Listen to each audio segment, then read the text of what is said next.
ಸರ್ಕಾರ, ಕಾನೂನಂತೆ ಕಾನೂನು. ಈ ಕೆಲಸವನ್ನು ಮಾಡ್ತೇವೆ ಅಂತಕ್ಕಂಥ ಬದ್ಧತೆಯೊಂದಿಗೆ ನಾನು ಮಾತಾಡ್ತಾ ಇದ್ದೇನೆ. ಸೂಕ್ತ ವ್ಯಕ್ತಿಗೆ ಸೂಕ್ತ ಸ್ಥಾನಮಾನ ಕೊಡ್ತಕ್ಕಂಥದ್ದು ಅದು ಸರ್ಕಾರದ ಬದ್ಧತೆಯಾಗಿರಬೇಕು. ತಾವೀಗೇನು ಹೋರಾಟ ಮಾಡ್ತಿದ್ದೀರಿ, ಸರ್ಕಾರ ಅತಿ ಶೀಘ್ರವಾಗಿ ಪರಿಶೀಲಿಸಿ ಧಾವಿಸಿ ಬಂದು ನಿಮ್ಮ ಸಮಸ್ಯೆಯನ್ನು ಬಗೆಹರಿಸಬೇಕು. ವಿಪರ್ಯಾಸ ಅಂತಂದ್ರೆ ಸರ್ಕಾರ ಬೆಂಗಳೂರಲ್ಲೇ ಇಲ್ಲ, ಸರ್ಕಾರ ದೆಹಲಿಗೆ ಹೋಗಿದೆ. ಇದು ಯಾವತ್ತು ಬರ್ತದೋ ಗೊತ್ತಿಲ್ಲ.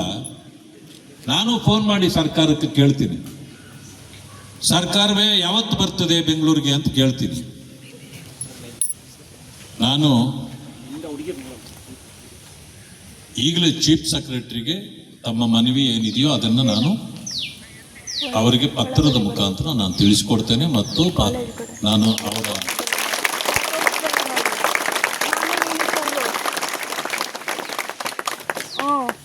ಈಗ ನೀವು ಏನು ಹೇಳಿದ್ದೀರಿ ನನಗೆ ಮತ್ತು ಅವ್ರು ಏನು ಹೇಳ್ತಾರೆ ಅನ್ನೋದನ್ನು ಕೂಡ ತುಲನೆ ಮಾಡಿ ಪರಿಹಾರ ಏನು ಕೊಡ್ಬೋದು ಅವರು ಅಂತ ಏನು ಹೇಳ್ತಾರೋ ಕೇಳ್ತೇನೆ. ನೀವು ಕೇಳ್ತಾ ಇರತಕ್ಕಂಥ ಪರಿಹಾರ ಏನು ಅನ್ನೋದನ್ನು ಅವರ ಗಮನಕ್ಕೆ ತರ್ತೇನೆ. ಒಟ್ಟಾರೆ ನೀವಿಲ್ಲಿ ಬೀದಿಯಲ್ಲಿ ಕೂತ್ಕೊಳ್ಳುವಂಥದ್ದನ್ನ ಸರ್ಕಾರ ಹಗುರವಾಗಿ ತೆಗೆದುಕೊಳ್ಬಾರ್ದು, ಲಘುವಾಗಿ ತೆಗೆದುಕೊಳ್ಬಾರ್ದು. ಸಮಸ್ಯೆ ಸಣ್ಣ ಪುಟ್ಟ ಬರಬಹುದು, ಅದು ಬಂದಾಗ ತಕ್ಷಣ ಅವ್ರು ಬಂದು ಅದು ಪರಿಹಾರ ಕೊಡ್ತಕ್ಕಂಥ ಕೆಲಸ ಮಾಡದೇ ಇದ್ರೆ ಮಕ್ಕಳ ಭವಿಷ್ಯ ಏನಾಗುತ್ತೆ? ನೀಟ್ ಪರೀಕ್ಷೆ ಪ್ರಶ್ನೆ ಪತ್ರಿಕೆ ಲೀಕ್ ಆಗೋಯ್ತು ಅಂತೇಳಿ ಜಂತರ್ ಮಂತರ್ನಲ್ಲಿ ಕುಳಿತಿದಾರಲ್ಲ, ಸಮಸ್ಯೆ ತಾನೇ ಅದು. ಸಮಸ್ಯೆ ಪರಿಹಾರ ಆಗ್ಬೇಕಲ್ವಾ? ಈಗ ಕೇಂದ್ರ ಸರ್ಕಾರ ಪರಿಹಾರ ಮಾಡಿದೆ, ಮತ್ತೆ ರೀ ಎಕ್ಸಾಮ್ ಆಗಿದೆ, ರಿಸಲ್ಟ್ ಬಂದಿದೆ. ಯಾವ ಮಕ್ಕಳು ಭವಿಷ್ಯಕ್ಕಾಗಿ ಹೋರಾಟ ಮಾಡ್ತಿದ್ರು ಅವರೆಲ್ಲರೂ ಪಾಸ್ ಆಗಿ ಈಗಾಗಲೇ ಉತ್ತೀರ್ಣರಾಗಿ ಹೋಗಿದ್ದಾರೆ. ಆದರೂ ಕೆಲವು ಕಾಕ್ರೋಚ್ಗಳು ಇನ್ನೂ ಅಲ್ಲೇ ಕುಳ್ತಿವೆ. ಈಗ ಯಾಕೆ ಕಾಕ್ರೋಚ್ಗಳಿಗೆ ನಿಮ್ಮ ಸಮಸ್ಯೆ ಅರ್ಥ ಆಗಿಲ್ಲ? ಈ ಕಾಕ್ರೋಚ್ಗಳಿಗೆ ಯಾರ ಸಮಸ್ಯೆನೂ ಅರ್ಥ ಆಗಲ್ಲ, ಅವ್ರ ಹೊಟ್ಟೆಪಾಡು ಮಾತ್ರ ಇರುತ್ತೆ. ಕಾಕ್ರೋಚ್ಗಳಿಂದ ಯಾರಿಗಾದ್ರೂ ಒಳ್ಳೇದಾಗಿದ್ದು ನೋಡಿದ್ದೀರಾ ನೀವು? ಸರ್ಕಾರವೇ, ನಮ್ಮ ಕರ್ನಾಟಕ ಸರ್ಕಾರ ಎಲ್ಲೋಗಿದೆ ಅಂದ್ರೆ ಅದನ್ನೇ ನಾನು ಹೇಳಿದ್ದು. ಜಂತರ್ ಮಂತರ್ ಕಾಕ್ರೋಚ್ಗಳ ಜೊತೆಲಿ ಕೂರ್ತಿದೆ. ಹೋಗಿ ನಿಮ್ಮ ಸಮಸ್ಯೆ ಯಾರ ಬಗ್ಗೆ ಹರಿಸ್ಬೇಕು? ಅದಕ್ಕೆ ನಾನು ಬಂದಿದ್ದು. ಈ ಸಮಸ್ಯೆಯನ್ನು ನಾನು ಸಂಬಂಧಪಟ್ಟವರಲ್ಲಿ ಮಾತಾಡ್ತೇನೆ. ವಿ ಸಿ ಅವರನ್ನು ಅಪ್ರೋಚ್ ಮಾಡಿದ್ದೀರಾ? ಅವರ ಉತ್ತರ ಏನು? ಮಾತಾಡ್ತೀವಿ ಅಂತ ಹೇಳಿದ್ದಾರೆ. ನಾನು ಅವ್ರ ಹತ್ರ ಮಾತಾಡ್ತೇನೆ. ನಿಮ್ಗೆ ಇದುವರೆಗೂ ಬಂದು ಏನು ಹೇಳಿಲ್ಲ ಅವರು? ಹೇಳಿದಾರ? ಏನು ಹೇಳಿದ್ದಾರೆ?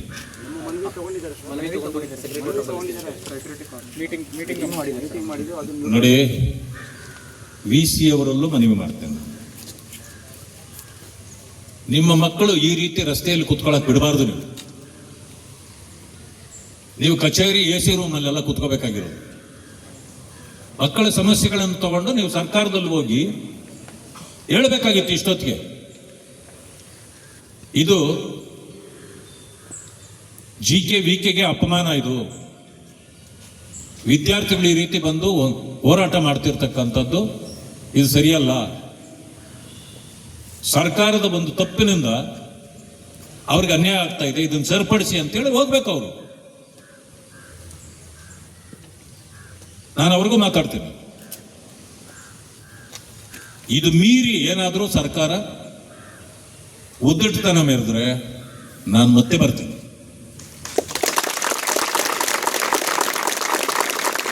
ನಾವಿಲ್ಲೆಲ್ಲ ಕುತ್ಕೊಳ್ಳೋದು. ಬನ್ನಿ ನನ್ನ ಜೊತೆಯಲ್ಲಿ ಫ್ರೀಡಂ ಪಾರ್ಕ್ ಹೋಗೋಣ. ನಾನೇ ವ್ಯವಸ್ಥೆ ಮಾಡ್ತೀನಿ.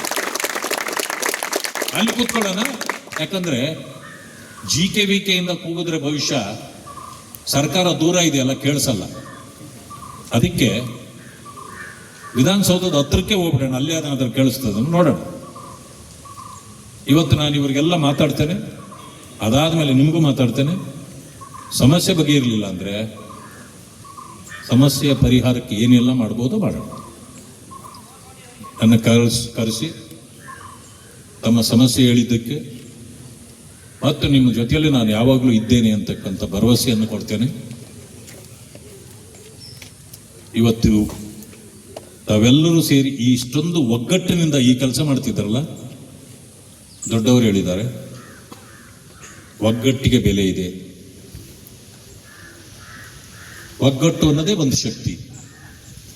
ಆ ಶಕ್ತಿಯನ್ನ ನೀವು ಪ್ರದರ್ಶನ ಮಾಡಿದ್ದೀರಿ. ನಿಮಗೆಲ್ಲರಿಗೂ ಕೂಡ ಧನ್ಯವಾದಗಳು. ನಿಮ್ಮ ಸಮಸ್ಯೆಗಾಗಿ ಸದಾ ನಾನು ನಿಮ್ಮ ಜೊತೆಯಲ್ಲಿದ್ದೇನೆ ಅಂತಕ್ಕಂಥ ಮಾತನ್ನು ಹೇಳಲಿಕ್ಕೆ ಬಯಸ್ತೇನೆ. 9ನೇ ತಾರೀಕು 8-9 ಎಕ್ಸಾಮ್, ಅಷ್ಟರೊಳಗೆ ಆಗ್ಬೇಕಾಯ್ತು. ಆಯ್ತು, ನಾನು ಮಾತಾಡ್ತೇನೆ. ಈಗಲೂ ಮುಂದಾಕಬೇಕು. ಆಯ್ತು, 25 ದಿನ ಕೊಟ್ಟರೆ ಸಾಕು ಸರ್, ಎಲ್ಲ ಓದ್ಕೊಂತಾರೆ. ಅವೆರಡು ತೆಗೆದು ಅಷ್ಟೇ. ಆಯ್ತು, ನಾನು ಮಾತಾಡ್ತೇನೆ. ಧನ್ಯವಾದ. ಚರ್ಚೆ ಆಗ್ತಾ ಇದೆ. 8-10 ದಿವಸ ಆದರೂ ಬೀದಿಯಲ್ಲಿ ಕೊಡ್ತಿದ್ದಾರೆ. ಸರ್ಕಾರ ಎಚ್ಚರಿಕೆಯಿಂದ ಇದು ಮಾಡೋಣ. ನೋಡಿ, ಅವ್ರದ್ದು ಭವಿಷ್ಯಗಳಿದೆ. ಕೇಳೋದ್ರಲ್ಲಿ ಏನಾದರೂ ತಪ್ಪು ನಿಮಗನ್ಸಿದ್ಯಾ? ಇಲ್ಲ, ಈಗೇನಿದೆ ಅಂದರೆ C&R ಏನಿದೆ ಅದ್ರ ಪ್ರಕಾರ ಮಾತಾಡ್ತಾ ಇದ್ದೀವಿ. ಹೌದು, ಇವ್ರು C&R ಅಮೆಂಡ್ಮೆಂಟ್ ಕೇಳ್ತಾ ಇದ್ದಾರೆ. C&R ಅಮೆಂಡ್ಮೆಂಟು ಅದು ಓವರ್ ನೈಟ್ ಆಗುವಂಥದ್ದಲ್ಲ, ಇವ್ರಿಗೂ ಗೊತ್ತಿದೆ. ಯಾಕೆಂದರೆ ದಟ್ ಟೇಕ್ ಸಮ್ ಟೈಮ್. ಅದು C&R ಅಮೆಂಡ್ಮೆಂಟ್ಸ್ ಅವೆಲ್ಲ ಆಗಬೇಕು ಅಂದರೆ ಚರ್ಚೆಗಳು ವಿವಿಧ ಜಾಗಗಳಲ್ಲಿ ಆಗಬೇಕು, ಬೇರೆ ಬೇರೆ ಹಂತಗಳಲ್ಲಿ ಆಗಬೇಕು. ನಂತರ ಅದು ಕೇಡರ್ ಆ್ಯಂಡ್ ರೆಕ್ರೂಟ್ಮೆಂಟ್ ರೂಲ್ಸ್ನ ಅದನ್ನು ಅಮೆಂಡ್ ಮಾಡುವಂಥ ಪಾಸಿಬಿಲಿಟೀಸ್ ಇರ್ತದೆ. ಅದ್ರ ಬಗ್ಗೆ ಚರ್ಚೆ ಪ್ರಾರಂಭ ಆಗಿದೆ. ಅದನ್ನೇನು ಅನ್ಸುತ್ತೆ ನೋಡೋಣ. ಅಲ್ಲ, ಒಂದೇ ದಿನಕ್ಕೆ ಆಗಲ್ಲ, ಅದು ನಮಗೂ ಗೊತ್ತು. ಅವ್ರಿಗೆ ಗೊತ್ತಿಲ್ಲದಿದ್ದರೆ ಬೇಕಾದ್ರೆ ತಿಳ್ಸೋಣ. ಹಾಂ ಸರ್. ಬಟ್ ವಿಷಯ ಇಷ್ಟೇ, ಸರ್ಕಾರ ನಾವು ಅದನ್ನು ಮಾಡ್ತೇವೆ ಅಂತ ಒಂದು ಹೇಳಿದರೆ ಅವ್ರು ಇಲ್ಲಿ ಕುತ್ಕೊಳ್ಳೋ ಪ್ರಶ್ನೆ ಬರೋದು. ಸರ್, ಇಲ್ಲ, ಗಮನಕ್ಕೆ ಬಂದಿದೆ. ಹಾಂ, ಸರ್ಕಾರದ ಗಮನಕ್ಕೆ ಬಂದಿದೆ. ಹಾಂ, ಸರ್ಕಾರ ಇಟ್ಟದ್ದು ಇದ್ರದ್ದು ಪ್ರಯತ್ನ ನಡೀತಾ ಇದೆ. ಅದೇನಾಗುತ್ತೆ ಅಂತ ನೋಡೋಣ. ನಾನೀಗ ಕಮಿಷನರ್ಗೂ ಮಾತಾಡ್ತೇನೆ, ಸರಿ ಸರ್. ಚೀಫ್ ಸೆಕ್ರೆಟರಿಗೂ ಮಾತಾಡ್ತೇನೆ. ಇಲ್ಲಿ ಸರ್ಕಾರ ಇಲ್ಲಿಲ್ಲ, ಅದು ಡೆಲ್ಲಿಯಲ್ಲಿದೆ. ಸರಿ ಸರ್. ಅದರಿಂದಾಗಿ ಅವ್ರು ಯಾರೂ ಸಿಗೋದಿಲ್ಲ. ಮಂತ್ರಿಗಳು ಮೊದಲೇ ಇಲ್ಲ, ಇನ್ನೂ ಬಂದಿಲ್ಲ. ಅದಾದಮೇಲೆ ಅವ್ರ ಜೊತೆಯಲ್ಲಾದರೂ ನಾವು ಮಾತಾಡ್ಬೋದು. ಕಮಿಷನರ್ ಜೊತೆಯಲ್ಲಿ ನಾನು ಮಾತಾಡ್ತೇನೆ, ತಾವು ಮಾತಾಡ್ರಿ. ಈ ರೀತಿ ಇವರು ಕುತ್ಕೊಳ್ಳೋದು ಒಂದು ರೀತಿ ನಮಗೆ ಅಪಮಾನ, ಆಮೇಲೆ ನಿಮಗೂ ಅಷ್ಟೇ. ಯಾಕಂದರೆ ಒಂದು ಒಳ್ಳೆ ಸಂಸ್ಥೆ ನಡೆಯುವಾಗ ಈ ಸಂಸ್ಥೆಯಲ್ಲಿ ಹಿಂಗಾಗ್ತಾ ಇದೆ ಅಂತ ಹೇಳೋದು ಬೇಡ. ಸುಮಾರು 18,000 ವಿದ್ಯಾರ್ಥಿಗಳು ರಾಜ್ಯವ್ಯಾಪಿ ಈ ರೀತಿ ಕುಳಿತಿದ್ದಾರೆ ಅಂತ ನನಗೆ ಗೊತ್ತಾಯಿತು. ಅದರಿಂದ ದಯವಿಟ್ಟು ಇದನ್ನು ಸ್ವಲ್ಪ ಸೀರಿಯಸ್ ಆಗಿ ತಗೊಂಡು ತಾವು ಮಾತಾಡ್ರಿ, ನಾನು ಮಾತಾಡ್ತೇನೆ. ಒಟ್ಟಿಗೆ ಅವರ ಸಮಸ್ಯೆ ಬಗ್ಗೆ ಆದ್ರೆ ಸಾಕು. ಸರಿ, ಆಗ್ಬೋದ್ರಾ? ಸರ್, ಸತತ 8 ದಿನದಿಂದ ಇವರು ಹಿಂಗೆ ರ್ಯಾಲಿ ಮಾಡ್ತಾನೆ ಇದ್ದಾರೆ. ಬಟ್ ಒಂದು ಸರ್ಕಾರದ ಯಾರು ಅಧಿಕಾರಿಗಳು ಬಂದು ಇವ್ರ ಪ್ರಾಬ್ಲಮ್ನ ಯಾರೂ ಸಾಲ್ವ್ ಮಾಡಿಲ್ಲ. ಇದಕ್ಕೆ ಏನು ಹೇಳ್ತೀರಾ ಸರ್ ಈ ಸರ್ಕಾರಕ್ಕೆ? ಕೃಷಿ ವಿದ್ಯಾರ್ಥಿಗಳು ಇಲ್ಲಿ ಬೋರ್ಡ್ ಹಾಕ್ಕೊಂಡಿದ್ದಾರೆ, ನೈಜ ಕೃಷಿ ಪದವೀಧರರು ಅಂತ. ಅವರಿಗೆ ನ್ಯಾಯ ಕೊಡಬೇಕು.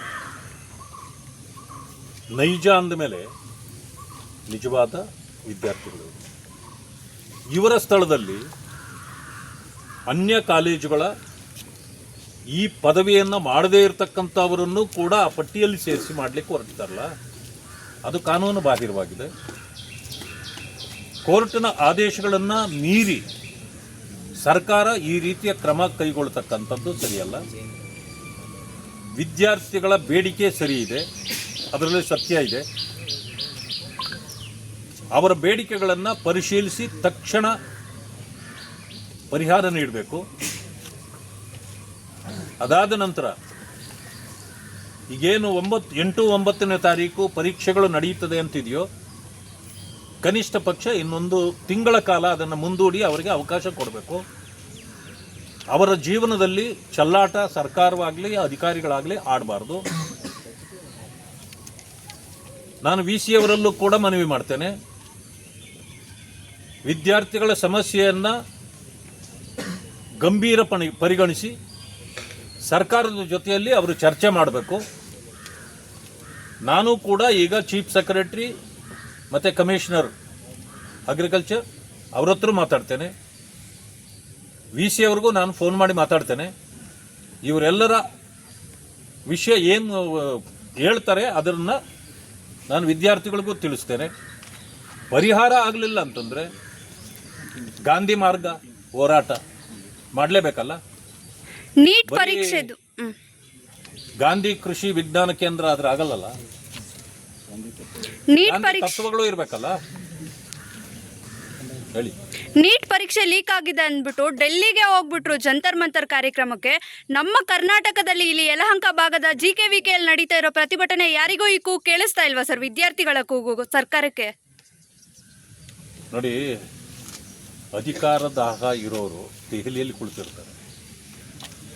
ಸಮಸ್ಯೆ ಪರಿಹಾರ ಮಾಡಬೇಕು, ಜನರಿಗಾಗಿ ನಾವು ಅಧಿಕಾರ ಮಾಡ್ತಿದ್ದೀವಿ ಅನ್ನೋರು ಬೆಂಗಳೂರಿನಲ್ಲಿ ಕುಳಿತಿರ್ತಾರೆ.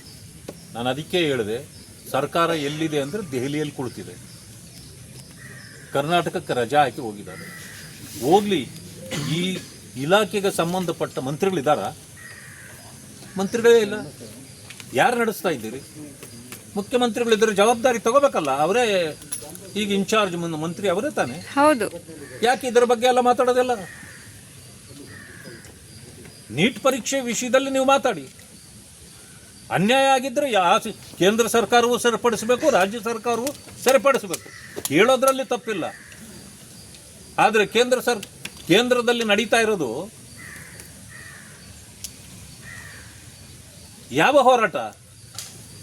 ಅಲ್ಲಿ ವಿದ್ಯಾರ್ಥಿಗಳ ಹೋರಾಟ ಹೈಜಾಕ್ ಆಗೋಗಿ ಬೇರೆ ಆಗೋಗ್ಬಿಟ್ಟಿದೆ. ಅದೇನೇ ಇರಲಿ, ಅದಕ್ಕೆ ನಾನು ಈಗ ಹೆಚ್ಚು ಒತ್ತು ಕೊಡೋದಿಲ್ಲ. ನಮ್ಮ ವಿದ್ಯಾರ್ಥಿಗಳ ಸಮಸ್ಯೆ ಬಗೆಹರಿಬೇಕು. ಅದರಿಂದಾಗಿ ಇದರ ಬಗ್ಗೆ ತಲೆ ಕೆಡಿಸ್ಕೊಳ್ಳೋಣ. ನಾನು ಯಾವಾಗಲೂ ಕೂಡ ಈ ವಿದ್ಯಾರ್ಥಿ ನಮ್ಮ ಮಕ್ಕಳ ಜೊತೆಯಲ್ಲಿ ನಾನು ಸದಾ ಇರ್ತೇನೆ. ಅವರ ಸಮಸ್ಯೆ ಬಗೆಹರಿಯುವವರೆಗೆ. ಸರ್ಕಾರ ಬಗೆಹರಿಸಬೇಕು, ನನ್ನ ಕೈಯಲ್ಲಿಲ್ಲ. ಹೌದು. ನಾನು ವಿದ್ಯಾರ್ಥಿಗಳಲ್ಲಿ ಒಬ್ಬನಾಗಿ ಅವರ ಹೋರಾಟದ ಜೊತೆಯಲ್ಲಿ ನಾನು